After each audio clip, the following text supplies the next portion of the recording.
এই বাড়িতে আর কেই বা আছে বলুন যে এসব কিনতে পারবে? আর তো কেউ নেই। ও যদি না আনে তাহলে তো কেউ আনতেই পারবে না। রাজা সামান্য কলেজে পড়ায়, ও আর কতটুকু টাকা রোজগার করে বলুন?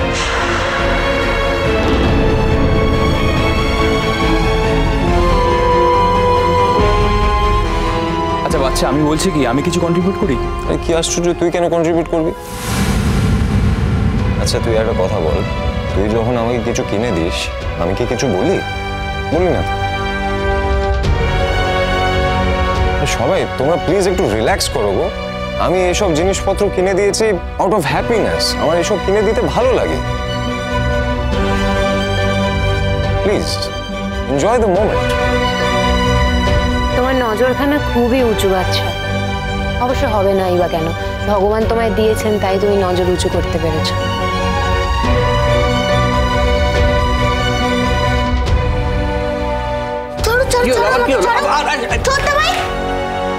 তুই সবার জন্য জামা কিনেছিস, এদিকে ঠাম্মি বলছে শ্যামদাদার জন্য নাকি জামা কেনা হয়ে গেছে। তা আমাদের রোষ নাই?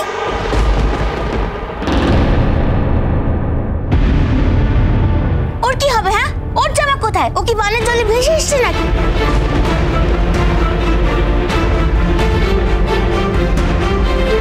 মেয়েটাকে তো একটু কন্ট্রোল করতে পারো বর্দি।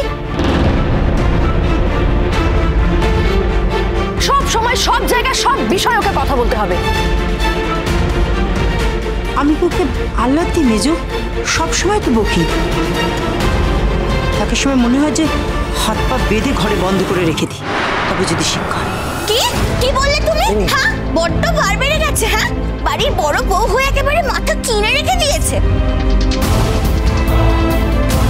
কি ভুল কথা বলেছি আমি? হ্যাঁ, কি ভুল কথা বলেছি যার জন্য তুমি আমাকে ঘরে আটকে রাখবে? বাড়ির সবার জন্য জামা কাপড় কেনা হয়েছে, রোশনের জন্য কেন কেনা হয়নি? হ্যাঁ, ওর বুঝি নতুন জামা পরতে ইচ্ছে করে না? কি ভুল কথা বলেছি আমাকে বলো, তুমি বলো। তুই কেন আনিস তোর? চুপ করবে? বড় মা। হ্যাঁ মা বলো। বলছি আমি সব খাবার টেবিলে রেখে দিয়েছি। আচ্ছা আচ্ছা, ঠিক আছে ঠিক আছে। এই তোদের জামা কাপড় দেখা হয়ে গেছে, চলে আয় খেতে, নাহলে খাবার ঠান্ডা হয়ে যাবে। আয় আয়। এটা বুঝতে পারছি, ও টেবিলটা সাজিয়ে দিয়েছে, ও তো এখানে থাকার দরকার নেই। আমাদের সবার খাওয়া হয়ে গেলে ওকে খাবারটা দিয়ে দিও। এখন ওকে যেতে বলো তো এখান থেকে।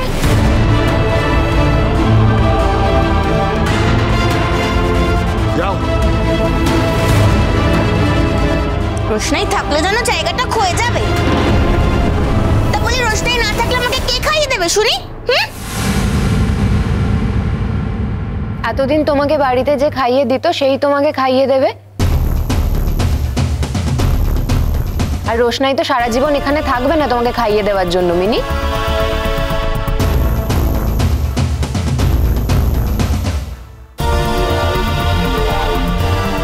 বড় মা, আমি ঘরে যাচ্ছি, যদি কোনো দরকার লাগে আমাকে ডেকো। আচ্ছা ঠিক আছে, সবার খাওয়া হয়ে যাক, আমি তারপর ডেকে নেব।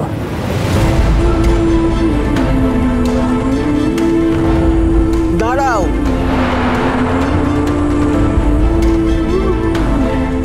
কাল সকালবেলা উঠে বাড়ি ঘর সব পরিষ্কার করবে। কাল আমাদের লক্ষ্মী পুজো, মনে আছে তো? হ্যাঁ ঠাম্মি, আমি সকালবেলা উঠে বাড়িঘর পরিষ্কার করে দেব।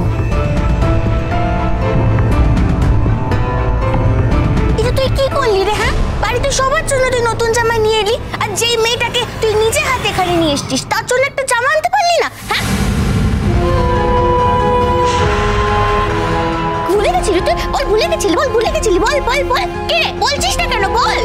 তুমি চুপ করবে? আচ্ছা ঠিক আছে ঠিক আছে, কালকে সকালবেলা আমি আমার দোকান থেকে একটা ভালো জামা ওর জন্য কিনে আনবো, ঠিক আছে? তোমার এত দরদ উঠলে পড়ছে কেন দাদা, বুঝতে পারছি। বাড়ির কোনো রেসপন্সিবিলিটি তো তুমি নিতে পারো না। হঠাৎ করে একটা কাজের মেয়ের জন্য এতটা দরদি হয়ে যাচ্ছ কেন?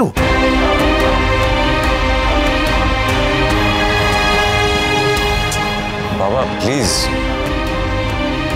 ঠিকই বলছি বাচ্চা, তাকে বাইরে থেকে নিয়ে এসছো, মাথায় তুলো না, পরে নামাতে পারবে না।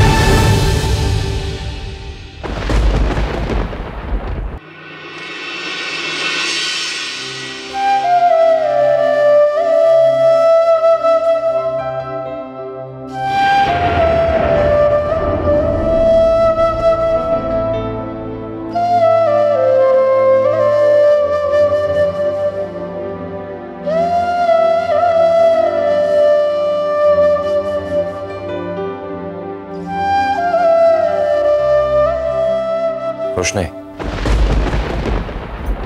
হ্যাঁ স্যারজি। এটা তোমার জন্য। কি আছে এতে? শাড়ি।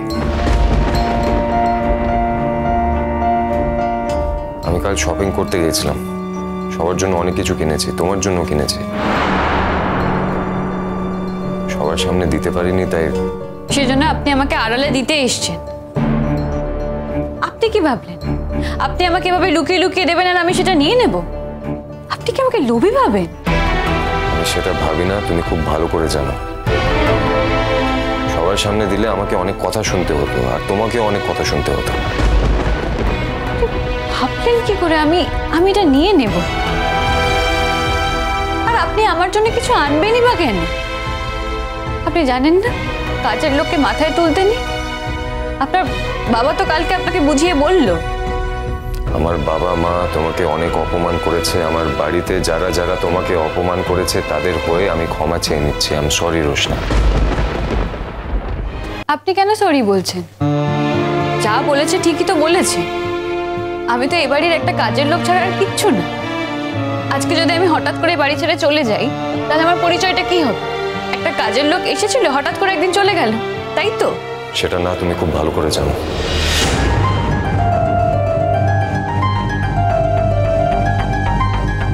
মানে সেটা নয় তাহলে তাহলে কি? আর বাচ্চাদের মতো তোর বাবা আছে। রোশনাই, গুরুজি তোর বাবা। আর একটা কথা বলছি রোশনাই, আমি চাইবো ভবিষ্যতে তুই তোর বাবার মুখোমুখি দাঁড়িয়ে তাকে প্রশ্ন করবি, তার কাছে জানতে চাইবি তোর জীবনটা এইভাবে অন্ধকারের মধ্যে ঠেলে দিল কেন। রোশনাই, আমি এই ব্যাপারে আর কোনো কথা বলতে চাই না। কথা না বলাই উচিত। আপনি কেন কথা বলছেন আমি তো সেটাও বুঝতে পারছি না। আপনি ওটা ফিরিয়ে নিয়ে যান। কেউ যদি এটা দেখে ফেলে তাহলে আপনার কি হবে জানি না, কিন্তু আমাকে আবার অসম্মানিত হতে হবে। আর আপনার জন্য আমি বারবার অসম্মানিত হতে পারবো না। রোশনাই, আমি নিজে পছন্দ করে এটা তোমার জন্য কিনে এনেছি। কেন কিনে এনেছেন? আপনার তো আমার জন্য পছন্দ করে কিছু কিনে আনার কথা না। আপনার তো গরিমা দিদির জন্য পছন্দ করে কিনে আনার কথা। আর আপনি তো সেটাই করছেন। তাহলে আমার জন্য এটা নিয়ে আসলেন কেন? তোমার জন্য আর কে পছন্দ করে কিনে দিত? হ্যাঁ, গরিমা দিদি তো কিনে দেয়নি, তাই আমি এই দায়িত্বটা নিয়েছি। আমি কি বলেছিলাম আপনাকে যে আমার নতুন শাড়ি দরকার? আপনার বাড়ির লক্ষ্মী পুজো আমি নতুন শাড়ি পরতে চাই। কি আশ্চর্য, তুমি যখন বলবে তখনই আমি করবো। হ্যাঁ, আমার কি কোনো সেন্স অফ বিউটি নেই? আমার নিজের বিবেক নেই? আছে বুঝি।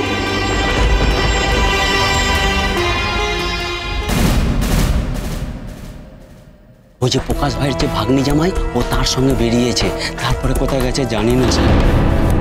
আমি আপনাকে কিছু ছবি দেখাতে চাই স্যার।